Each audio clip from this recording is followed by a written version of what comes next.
And most of them actually are in the part that isn't federal land, even though their land is regarded as federal and what they call federal trust. Okay, so instead of the U.S. holding their land for them that they never asked for in trust, so to speak, they would be the ones entrusted with hanging on to and preserving the federal land, which was theirs to begin with. Okay, it's a huge tract. It's half of California, roughly. It's the half that's still preserved. Okay, that hasn't been paved over, that hasn't been settled on very much. Mm-hmm. And so the idea is for them to be the ones that hold it in trust. This huge tract that they would govern jointly under a California Indigenous Congress that would become a fundamental branch of the government of the California Republic, along with the other three. Now, Matt, say we were to give it to them to hold in trust. That means they own it, yes? Yes, exactly. Right. They own it collectively. Right. So are we then going to be allowed to put any sorts of limitations on what they can do with it? Well, basically, it would be handed to them as a lump sum of land. It would be returned to them. If you look at the return of Mexican land under the original Article 27 of the Mexican Constitution, the one was abrogated in 1994, hence the Zapatista uprising. Basically, it's a governmental entity. Okay, it is a governmental entity, a sovereign governmental entity, and so the one thing that it precludes is alienating through sale any piece of that entity. This was the specification of the original Article 27 itself, the enactment of Zapata's Plan de Ayala. So, if a piece of it was sold off, then it's alienated from that governing entity. And so basically that is the one thing that handing it back as part of a sovereign entity would be to maintain its sovereignty, as the original Article 27 maintained Mexico's sovereignty. Excellent. So just to sum it up, folks, you're listening again to Matt Owen on Calexit Radio, Mach 2.0. Welcome back if you haven't been with us for a while. I think I've got things worked out now, so we've got our proper airtime that we're supposed to have. And Matt has just explained to us how a plurinational California would work here in the rest of California when it's already worked, as we've seen in the Palm Springs area. And it would work quite well. It would not only give land back to the indigenous peoples that was theirs and should have been left to them all along, but in doing that, we would not be losing anything. We would not even notice the difference, because the land that we would be giving back to them is federal land, and nothing happens on that federal land anyway. So there's that federal land just sitting there empty, and what we have done is to contain our indigenous peoples for no good reason at all on reservations, which are about completely devoid, really, of any natural resources. So they are simply languishing on these tracts of land that we've taken out of some other spot other than federal lands, and said, here, you have to live here now. They're languishing and dying there because they have nothing with which to work. And this is why the Indian-run casinos are so necessary, because they need that work for money to feed their kids, among other things. And that's just one way that in which they are trying to keep their acts together and be able to feed their families, just like we are being able to keep roofs over their heads on these tracts of land that we gave them simply because we knew that those tracts of land were resource poor, because we wanted the resource rich lands for ourselves. And this all started long ago, even before before where we invaded from Europe.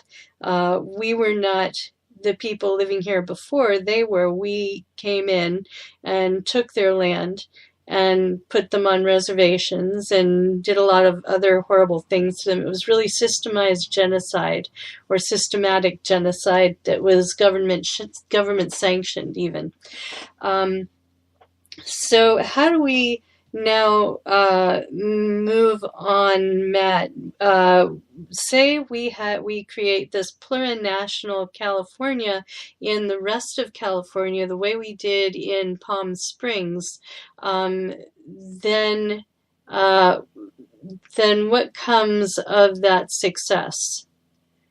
Well, one thing is that we would reverse what's happening now. As part of the United States, we are under threat. Our coasts are under threat from opening up drilling concessions. Our water's being taken by Nestle, just taken basically. The feds are paid almost nothing for the water that Nestle takes, and land and water are quite inextricably linked. Okay, thus, for example, in Palestine, before there was a land issue, there was a water issue. Okay, the Palestinian orchards were selling swampland basically to the kibbutzim, who used them, and then they used up so much water that they were lowering the water table, and then the orchard owners looked down their wells, and it's like, what's happening to our water? Oh, it's over there. Oops. Okay, same thing's happening right next to me. The Yuviatum, the people of the Pines, our local indigenous people, just recovered their sacred springs at Arrowhead, where the big arrowhead is pointing to it, saying, here it is. Okay, big billboard, thousands of years old. And they just recovered their sacred springs. But just above their sacred springs, Strawberry Creek, which is supposed to feed those springs and percolate the water through the springs to the Bunker Hill Aquifer here in San Bernardino, instead is feeding Nestle so they can make Arrowhead bottled water. Okay, there's a pipe that cuts that off. So basically that is being stolen with the permission of the feds, Yankees, by Nestle from Switzerland, which has no shortage of water, which sells water all downstream, all throughout Europe. Okay, water and power. So, of course, they don't think that water is a human right. We do. The indigenous people certainly do.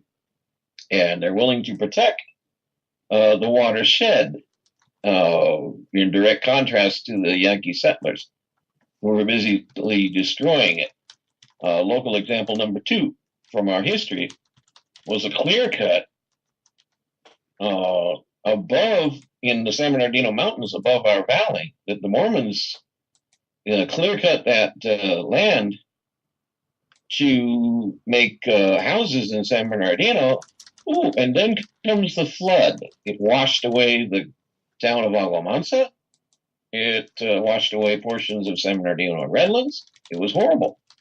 Why? Because it was clear cut.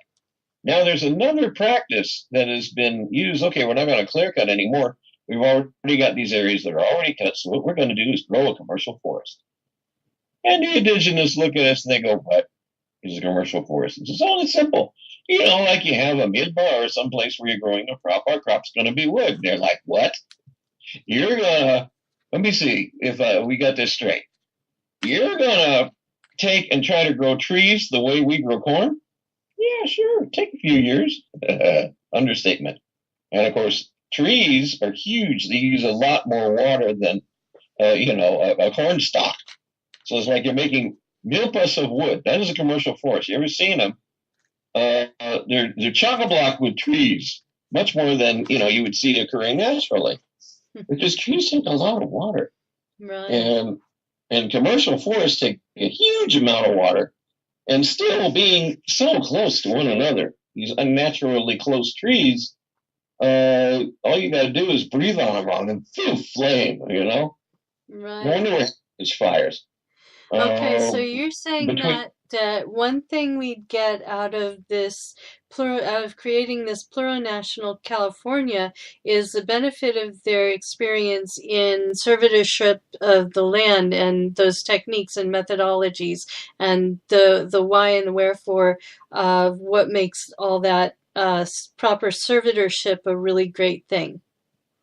absolutely, absolutely, they know that water don't grow on trees. Okay, trees grow on water, Right, right. uh, and they know that it's a desert for a reason.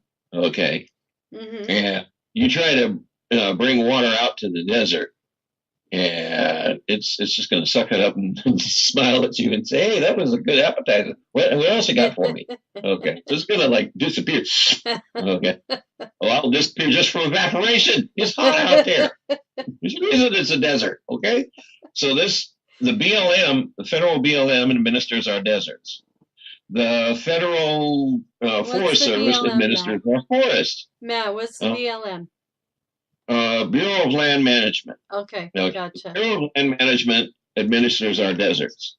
The Forest Service administers our forests. Then we have some national parks like Yosemite and all that. And then we have some places that have been taken over by the U.S. military, to bomb for practice and bombing other countries. Whoopee. And there's a lot of toxins in that land, but those are administered by the same U.S. bureaucracy that administers the indigenous people, the Department of the Interior, the infamous BIA, okay, which imposes itself on them, is part of the Department of Interior. With our independence, all that goes bye bye. Okay, all that goes bye bye. No more BLM, no more Forest Service, no more National Park Service. It would all, and no more BIA. Yay! Okay. What's BIA? Bureau of Indian Affairs. Isn't that lovely? Okay, Bureau of gotcha. Indian Affairs is actually what administers them. It's what determines who is and is not in their nations. If that Gotcha. isn't an abrogation of sovereignty, I don't know what is. They are the only nations out there that don't get to determine who's in and who isn't. Huh. Okay. BIA, with its infamous blood quota system, racist thing that you ever seen, Mm-hmm. tells them, okay, these people are in, these people are out. And one of the things that this administration is trying to do is to dissolve one of the nations, to remove what they call federal trust. You remove federal trust, it's no longer recognized Right, as right. an indigenous nation. And Now, they're already moving on that. one other thing people should really know, Matt, that they're probably not aware of, we are still being very patently unfair to these people, and they are people just like us, and they have no jurisdiction on their own property over white people or non-indigenous people who commit crimes on their land. They can't, all they can do is refer out to us. And very often, our security or police resources simply don't give a damn. This happened just recently where a lady was out on on a river on Indian land. She was supposed to be there. She's indigenous. I shouldn't call them Indian or Native American anymore because now it's they are indigenous and that's what they like to be called.